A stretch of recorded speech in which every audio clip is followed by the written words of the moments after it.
Hey, I made it back. This is video 2. We're going to talk about how to use Fusion to model up some 3D shapes. And the shape we're going to concentrate on today is the shape number 1 here.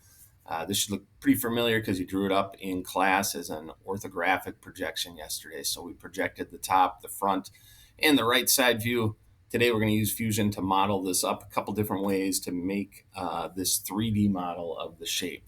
And for the purpose of this video, we're going to keep it simple. Each square on our grid is going to represent 1 inch in real life. Right? So we're going to do this in Fusion. If you haven't watched video number 1 where we did our file management, go back and check that out. All right. And before we get started here, I want you to check your document settings. All right. So if we click this arrow, mine says I'm modeling in inches for my unit. I would be willing to guess, if this is your first time using it, yours says millimeters. So we're going to click on the pencil and the paper. That'll open up a window on the other side of our screen. You want to go to this drop down and change it to inches. Okay. I'm already in inches, so it doesn't give me the option to set as default, but I'd like you to click set as default and then click OK. Right, what that's going to do for us is anytime we enter a number, Fusion's going to assume it's in inches, right? And then check that your workspace is the design workspace. I can click on this drop-down menu. I've got a bunch of different workspaces. I want to be in the design workspace for this. And so the way Fusion works is we start off with a 2D sketch and we turn it into a 3D object. Right? And we are going to sketch this using an additive process today. So we're going to sketch different parts as 2D drawings, and then we're going to pull them out and make them into 3D and keep adding parts until we've got shape number 1 from that paper we were looking at. So we're going to go to the Start Sketch and click on that icon. And because we haven't drawn anything yet, we need to pick one of these 3 drawing planes to draw on. So I'm going to go ahead and just click on this flat plane here. And then it brings me into this sketching environment. Okay, I've got y-axis, that says green line going up and down. My x-axis going left to right. When we draw stuff, it's good to pay attention to not only like the shape and size of the object, but its location in space. So I'm going to start off my additive drawing by creating a rectangle here. So I'm going to go up and click on the rectangle tool because I want to pay attention to where it is in space. I'm going to click at the origin, right, where the x and y axes first cross. And I'm just clicking. So I just tap the key on my mouse. I'm not holding it down. I just click once. And now I'm dragging my mouse up to the up right hand corner. Again, I'm not holding any buttons down. And if I go to my keyboard now, I'm clicking the tab key.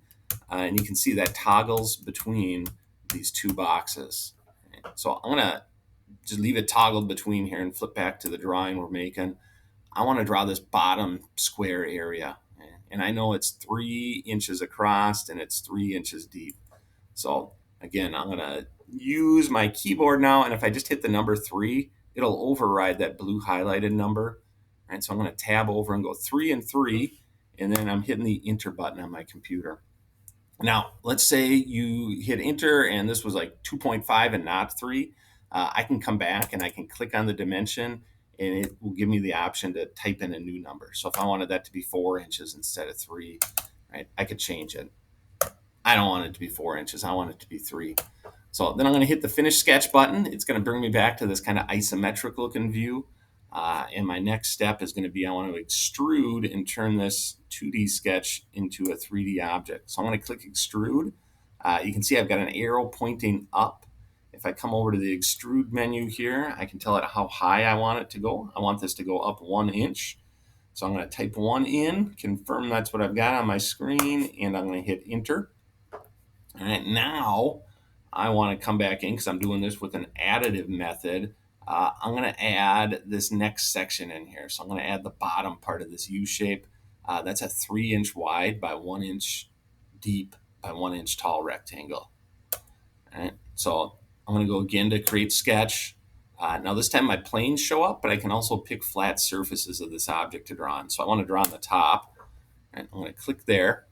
We're going to use the rectangle tool quite a bit today, so I'm going to click on the rectangle tool. This time, instead of going to the origin, I'm going to come to this upper left-hand corner, and you can see I get a box that shows up, that blue box. What that's telling me is it's going to lock my first point on the corner of that rectangle. And so I'm going to click once. I'm going to drag my cursor over.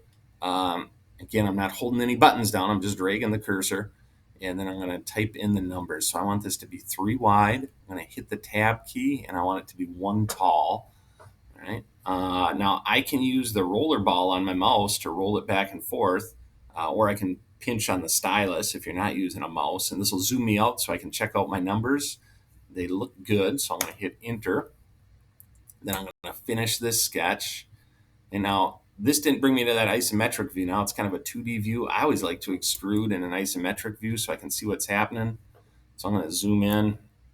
Now I'm holding down the center of the roller ball on my mouse, and that allows me to pan and drag this thing over to different angles. So we're going to go back to extrude. I'm going to click the rectangle that I want to extrude, or the area I want to extrude, and then I'm going to type in the number I want it to go up. So there, I just raised it up 1 inch. All right, we're starting to get this to look like that shape on our paper. All right, now we're going to go back one more time, check the drawing here. All right, we're going to draw both of these squares at the same time now. They're both 1 by 1 by 1 cubes that are sticking up on top of this U. And so one more time, we're going to go back to create sketch. I'm going to click the top of this object. I'm going to grab the rectangle tool. I'm going to come from the upper left-hand corner. I'm going to do a 1 by 1. All right, and I'll hit enter. Then I'm going to come over to the other corner. I'm going to click, dragging my cursor. I'm not holding anything down. And I'm going to go 1, tab over to the other one, and I've got my 1 by 1 square, so I'll hit enter. We'll zoom out to confirm those numbers are what we want, and they are. If they're not, you should be changing them at this point. Okay, we're going to finish our sketch, go to our isometric view, and this time, when I go to extrude, I'm going to pick both of these squares. All right, and I'm going to tell it I want it to go up 1 inch. All right, and as I do that, I've got my additive shape. All right, so this should save automatically for you when you close stuff down. I always like to hit the save button and just click OK. Right? But I'm old school. I started saving stuff on a floppy disk 30 years ago. Right? You may have more trust in the machines than I do. Right? You could shut it down as long as you got a name up here. It'll save it. But I always like to hit that button. So there's the additive shape. We will pick this up in some future class periods and do a subtractive and then a hybrid of the same shape.